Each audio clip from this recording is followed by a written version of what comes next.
금산예천교회 이영 목사님이십니다. 우리는 마침내 계시록 3장 14절로 22절의 아시아 7교회 중 마지막인 라오디게아 교회에 왔습니다. 라오디게아라는 말은 대중의 의견 또는 대중을 기쁘게 하다라는 뜻으로서 그것은 이 교회가 대중화되고 세속화된 교회라는 것입니다. 그리고 역사적으로 볼 때 라오디게아 교회는 1, 2차 세계대전 이후 자본주의 시대의 말세교회, 즉 오늘날의 교회에 해당합니다. 우리가 지난주에 보았던 빌라델비아 교회는 주님께 칭찬만 들었던 반면 오늘 이 라오디게아 교회는 꾸중만 들은 교회입니다. 왜 꾸중만 들었을까요? 첫째, 신앙이 미지근했기 때문이며, 둘째, 그러면서도 자만했기 때문이며, 셋째, 오신 주님을 문 밖에 세워두었기 때문입니다. 이러한 라오디게아 교회를 향하여 주님께서는 3장 14절에서 자신을 소개하시기를 아멘이시오, 충성되고 참된 정인이시오, 하나님의 창조의 근본이시니라고 하셨습니다. 아멘은 우리 주님의 또 다른 이름으로서 확고하며 신뢰할 만하다는 뜻입니다. 또 그분은 하나님의 충성되고 참된 정인이시며 만물의 근본이요 창조자가 되심으로 타락한 라오디게아 교회는 회개하고 이러한 주님을 바라보아야 한다는 것입니다. 15, 16절에서 주님께서는 엄숙한 책망과 경고를 하고 계십니다. 내가 네 행위를 아노니 내가 차지도 아니하고 더웁지도 아니하도다. 내가 이같이 미지근하여 더웁지도 아니하고 차지도 아니하니 내 입에서 너를 토하여 내치리라. 아멘. 주님 앞에서 우리가 미지근하다는 것은 무엇을 말합니까? 그것은 우리의 중심이 주님께 있지 않고 열심도 애착도 사랑도 간절함도 없는, 부부로 말하면 권태기에 해당하는 것입니다. 초대 교회 이후 가장 높이 올라갔던 빌라델비아 교회가 타락하자 바로 역대 최악의 라오디게아 교회가 된 것은 오늘날 우리에게 깊은 교훈을 주는 대목입니다.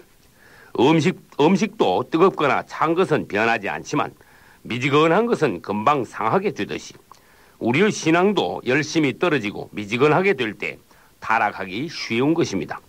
그리고 여기서 뜨겁다는 것은 주님을 향한 열심을 말하며 차갑다는 것은 죄와 원수를 대하여 단호하고 냉정한 것을 말합니다.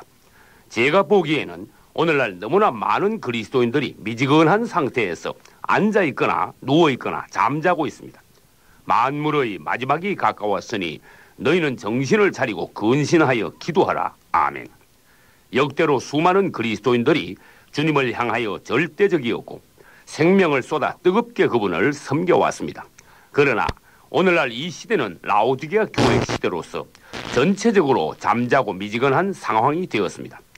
미지근한 것은 이것도 아니고 저것도 아니며 죽어가고 있는 것입니다. 당신이 지금 믿음이 좋다고 생각한다면 그것은 착각입니다. 또 나도 우리 교회도 훌륭하거나 최고라고 자부한다면 그것도 큰 문제입니다. 다만 우리는 자신의 신앙에 대하여 자만하지도 낙담하지도 말고 겸손하게 주님을 섬겨야 합니다. 어떤 면에서는 세상 사람들이 살아가는 것이 우리의 신앙생활보다 더 열심입니다.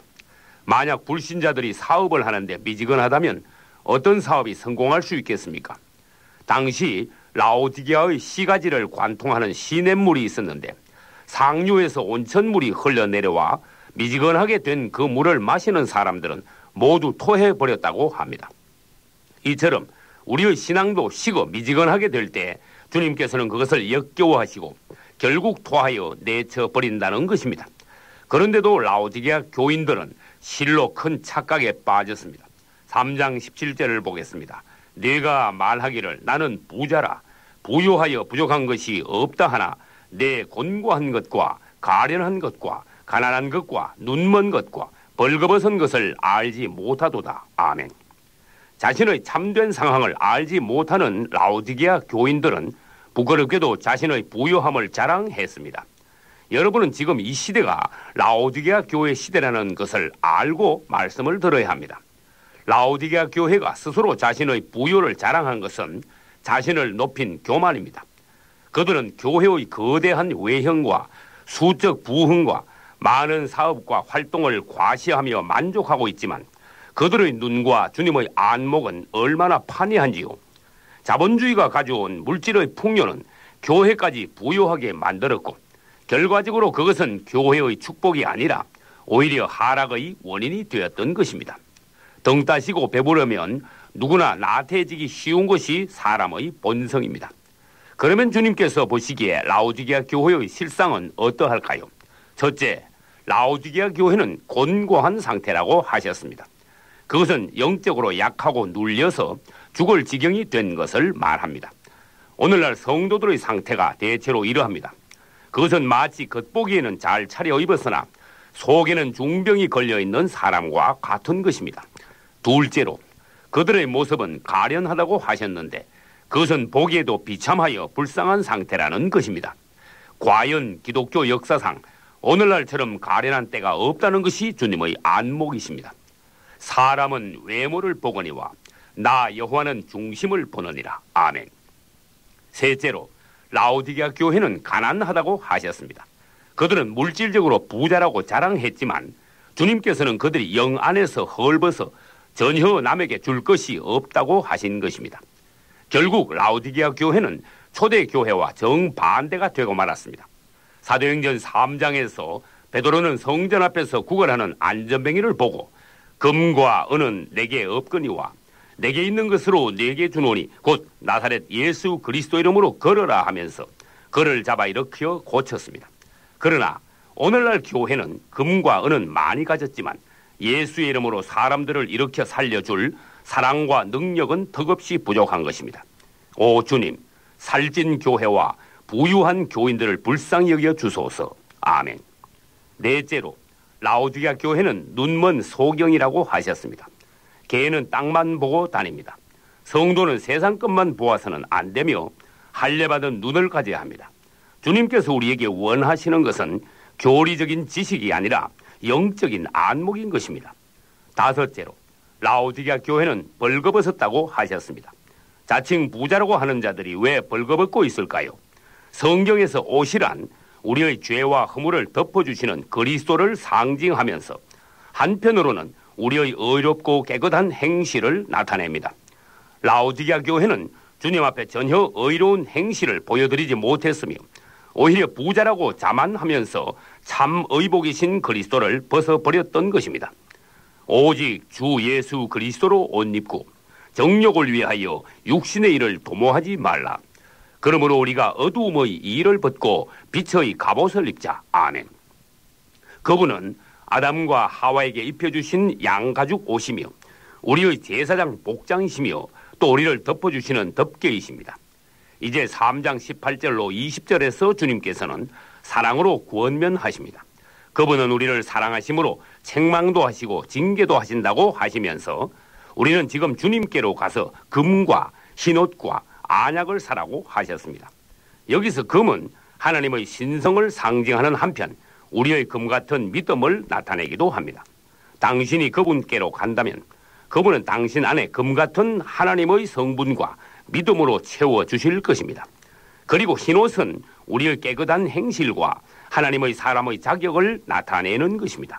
누가복음 15장에서 탕자가 아버지께 돌아왔을 때 아버지는 그에게 가장 좋은 옷을 입혀주심으로써 탕자는 다시 의로운 자로 인정받고 또 아들의 자격을 회복하게 되었습니다. 당신도 겨우 구원만 받지 마시고 그리스도의 정결한 신부의 자격을 얻으시기를 축원합니다. 그 다음 안약은 우리의 영안을 열어주시는 성령의 기름 바르심을 의미합니다. 그리고 금과 흰옷과 안약을 사라는 것은 합당한 대가를 치루어야 그것을 얻을 수 있다는 것입니다. 3장 20절에서 주님께서는 문 밖에 서서 두드리고 계신다고 하셨습니다. 이 말씀은 이 시대에 주님의 재림이 문 앞에까지 임박했다는 것이며 한편 우리가 믿노라 하면서도 막상 주님을 문 밖에 세워 포대접하면서 우리의 심령을 주님을 향해 열지 않고 있음을 말합니다. 주님을 진정으로 사랑하고 영접하는 자는 천년왕국에서 그분과 함께 잔치할 것입니다. 마지막으로 이기는 자는 즉 신앙의 미지근한 데서 나와 열심을 내며 자만을 버리고 주님 앞에 겸손한 자는 장차 주님의 보좌에 함께 앉게 될 것입니다. 그들이 하나님과 그리스도의 제사장이 되어 천년 동안 그리스도로 더불어 왕노릇하리로다. 아멘.